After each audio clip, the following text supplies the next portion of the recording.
අපි අද ඉස්සෙල්ලාම කතා කරන්න බලාපොරොත්තු වෙන්නේ මේ අපේ එළවලු වලට සහ පළතුරු වලට තද බල විදිහට හානි කරන පලිබෝධකයක් පිළිබඳව. එළවලු වගාවට හානි කරද්දී මේ පලිබෝධකය හඳුන්වන්නේ ඉල්මැස්ස කියලා. පළතුරු වලට හානි කරද්දී මේ පලිබෝධකය හඳුන්වනවා පළතුරු මැස්ස කියලා. මේ ඉල්මැස්ස සහ පළතුරු මැස්ස පිළිබඳව මේ තොරතුරු අපිට ලබා දුන්නේ ගන්නවරුව උද්‍යාන භෝග පරීක්ෂණ හා සංවර්ධන ආයතනයේ කීට විද්‍යාංශයේ අංශ ප්‍රධානී ආචාර්ය රෝහිණී ඒකනායක මහත්මිය. පළතුරු මැස්සා අපේ භෝග වගාවන් වලට හානි කරන බලවත්ම කෘමි පලිබෝධකයෙක්. හේතුව මොකද? පළතුරු මැස්සන් විශේෂ රාශියක් ඉන්නවා. දැන් ගොවි මහත්තුරු වශයෙන් ඇත්තටම අපි විශේෂයෙන්ම දැනගන්න ඕනේ පළතුරු මැස්ස වර්ග කීයක් ඉන්නවද කියන එක. පළතුරු මැස්ස වර්ග ලංකාවේ ඇත්තට 30ක් විතර විශේෂ අපි හඳුනාගෙන තියෙනවා. නමුත් ගොවීන් වශයෙන් අපි දැනගත්තොත් ඇති පළතුරු මැස්සන් වර්ග දෙකක් ඉන්නවා කියලා. ඒ වර්ග දෙක අපි වෙන් කරන්නේ භෝග වලට හානි කරන ආකාරය අනුව, භෝග වර්ග අනුව, හානි කරන භෝග වර්ග අනුව. දැන් පළතුරු වලට හානි කරන පළතුරු මැස්සන් විශේෂයෙන් අපි කියනවා පළතුරු මැස්සන් කියලා.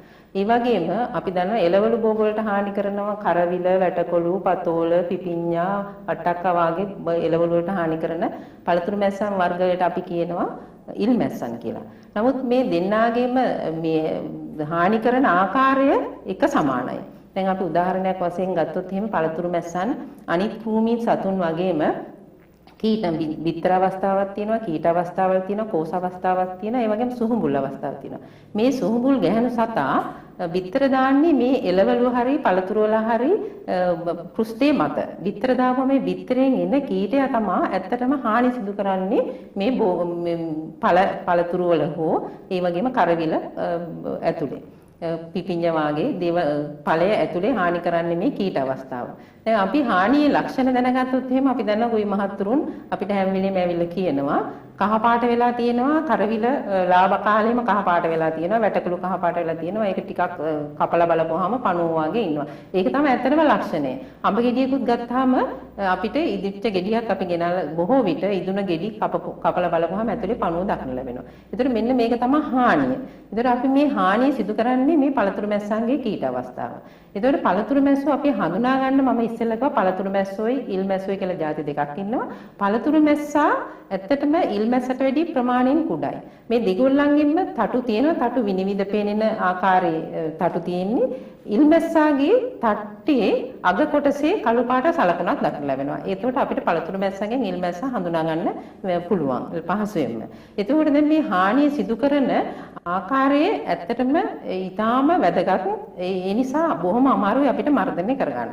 දැන් මර්ධනය කරන ක්‍රමය අපි විශේෂයෙන්ම සලකා බැලුවොත් අපි කෙලින්ම කෘමිනාශක භාවිතා කිරීමට යෑම සුදුසු නැහැ. ඒක අපිට පරිසරයට අහිතකරයි.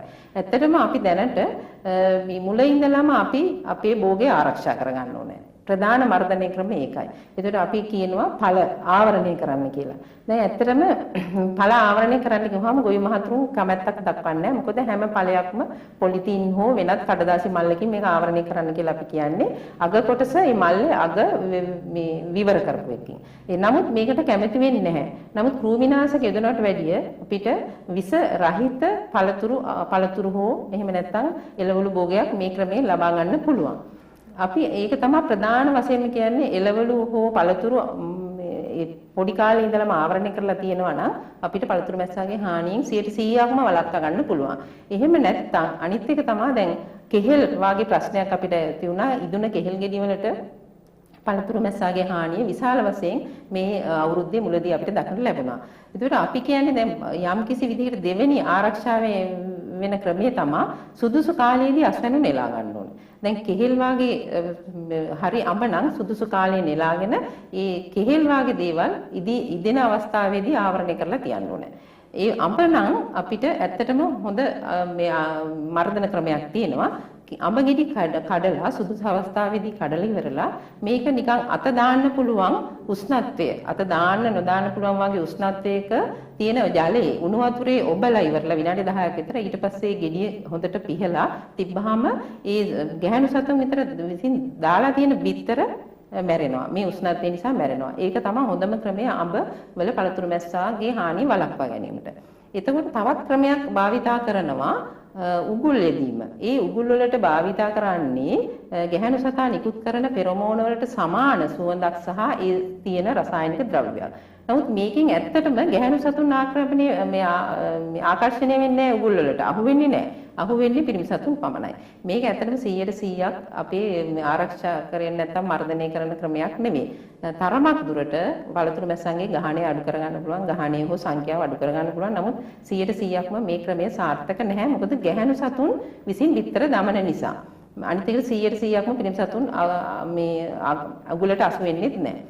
ඒ වගේම රසායනික මර්ධනයේ ක්‍රමය, ඒ කියන්නේ කෘමිනාශක භාවිතා කරන මර්ධනය කරගන්න පුළුවන් එකම ක්‍රමය තමයි අපි නිර්දේශ කරන්නේ පළතුරු වලට නෙමෙයි එළවලු වලට එළවලු වලට සුදුසු කාලයේදී, ඒ කියන්නේ මල් හට ගන්න අවස්ථාවේ වගේ ඉඳලා පෙන්තියෝන් කියන රසායනික ද්‍රව්‍ය කෘමිනාශකය මිලිලීටර් 10ක් ජලය ලීටර් 10ක දිය කරලා, ඒ ජලය ලීටර් 10ක දිය කරන ඒ ද්‍රාවණයට සීනි ග්‍රෑම් 250ක් දිය කරලා ඒ බෝතලේ පෙන්තියෝන් කෘමිනාශක බෝතලේ ලේබලේ තියෙන ආකාරයට මේක යෙදුවොත් ඇත්තටම සෑහෙන දුරට පළතුරු මැස්සාගේ හානිය වළක්වා ගන්න පුළුවන්.